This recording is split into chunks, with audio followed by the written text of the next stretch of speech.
Good evening, Facebook, YouTube, and Twitter. This is Rich again, back for your third and final video blog of the night for Wednesday, June 24th, 2015, around 7:36 in the evening, Billerica, Massachusetts. Sun's going down. Some news to report. Howard Stern is leaving America's Got Talent as a judge, so America's Got Talent will be looking for a new judge next year. And tonight's the NHL awards ceremony, and so far, Therese Bergeron, forward of the Boston Bruins, won Best Defensive Forward, the Selke Award, and Erik Karlsson, captain of the Ottawa Senators, has won Norris Trophy for Best Defenseman.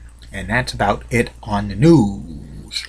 My third and final video blog subject of the night is my personality profile. Tonight's personality profile is about former Boston Celtics coach and player and basketball Hall of Famer K.C. Jones. K.C. Jones had a great playing career and coaching career.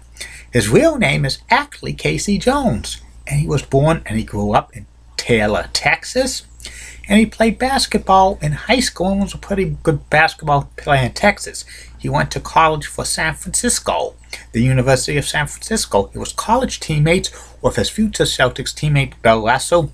He won 2 times the NCAA championship, and in 1956 he was a second-team All-American for playing. And he won a gold medal in the 1956 Summer Olympics for the USA. The Boston Celtics drafted him in the second round of the 1956 NBA draft, and he played all 9 seasons with the Celtics. K.C. Jones was a great defender while playing basketball. He was on 8 Celtics winning teams and stuff, and he was known for scoring and stuff, but he was great defensive play and stuff. Could take steal balls, block shots, you name it. And he retired after the 1967 season, and he had 5,011 points, averaging 7.4 points per game, 2,399 rebounds, averaging 3.5 rebounds per game, and 2,908 assists, averaging 4.3 assists per game. After K.C. Jones retired, he went into coaching ranks. He first got his first head coaching job of a basketball team was in 1967, while he was a head basketball coach for Brandeis University in Waltham, Massachusetts. Celtics now play at Brandeis University for practicing, and KC was a coach for them for 3 years, 1967 through 1970. Then in 1970, he was a coach for Harvard University for a year, and then in 1971-72, KC went to the pro ranks, the NBA. He was an assistant coach for the Los Angeles Lakers in 1971-72. And that was the team that won 33 straight games. And then his first head coaching job in the professional league was the ABA San Diego Conquistadors for about 1 year. Then, in 1973, K.C. Jones coached in the NBA for the first time. He took the head coaching job for the Capitol Bullets, which became the Washington Bullets. He coached them for about 3 years. He actually led the Bullets to the NBA Finals in 1975, but they fell to the Golden State Warriors.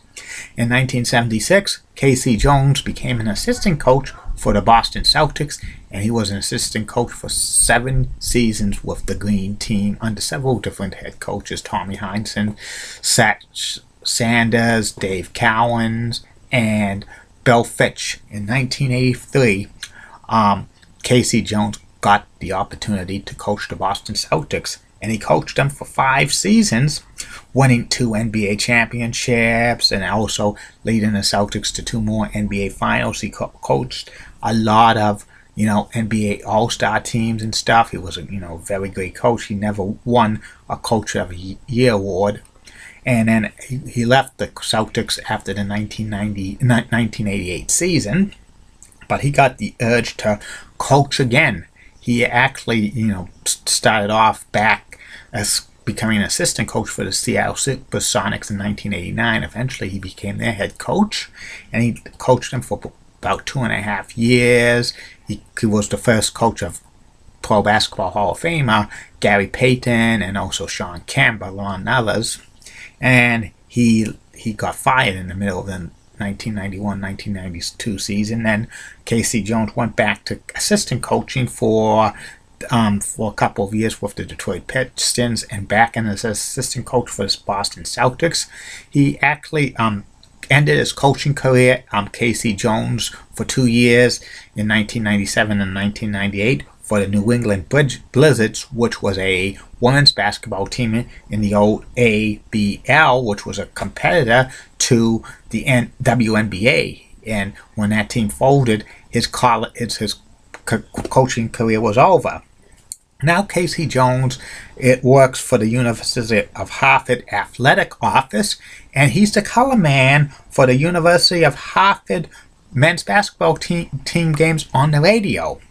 And K.C. Jones' career record was for coaching 522 wins, 252 losses, 674 winning percentage, 87 wins, 57 losses in the postseason, 587 winning percentage, and these are great numbers. And I would not be surprised if one of these days they induct K.C. Jones into the Pro Basketball Hall of Fame as coach. He's in as a player. He beat one of the select few to be in both as a player and a coach. And with his resume of coaching the Celtics and the Bullets and the Sonics, he might have a pretty good shot at that. Celtics retired his number 25 years ago. K.C. Jones, he's probably one of the most famous Celtics coaches of all time. And that's about it on K.C. Jones. Tomorrow, my personality profile video blog will be about Steve Nelson, and there'll be only 2 of them tomorrow because I'm going somewhere to the Lowell Spinners game tomorrow night, so there will not be a 3rd video blog tomorrow, so there'll be only 2 of them. And tomorrow's subjects will be the top 10 list of Boston professional sports athletes that should have their numbers retired. On this list will not include slam dunk candidates who are currently active, like Paul Pierce is number 34 for the Celtics. That's definitely going to be retired. Or David Ortiz is number 34 for the Red Sox. That's definitely going to be retired. And Tom Brady's number 12 for the Patriots. That's definitely going to be retired when Tom calls it a career. And also the Boston Bruins number 37, Patrice Bergeron. That's a slam dunk. These 10 professional stars don't play sports anymore. They're just legends, and they should have the number on the retired by the respective Boston sports teams. And only 2 tomorrow, so I might make up for it with a 4th video blog sometime in the near future. Great video blogs coming in the coming days, weeks, months, years ahead. And Monday, another BMHS memory video blog. My memories of BMHS is going to be about something that happened 19 years ago on Monday. That was a very tragic situation. It's a memory of Verity Cohen, so be on the lookout for that. I'm getting great feedback on this, getting more followers on YouTube. That's terrific, and that's super. Comments, questions, concerns, shout-outs, plugs, private message me, and it will definitely be on a future video blog. Have a good night, Facebook, YouTube, and Twitter. Keep calm, and I'm a Julie Broaden guy. And in the words of Sean Lucha, get out. Good night, everybody.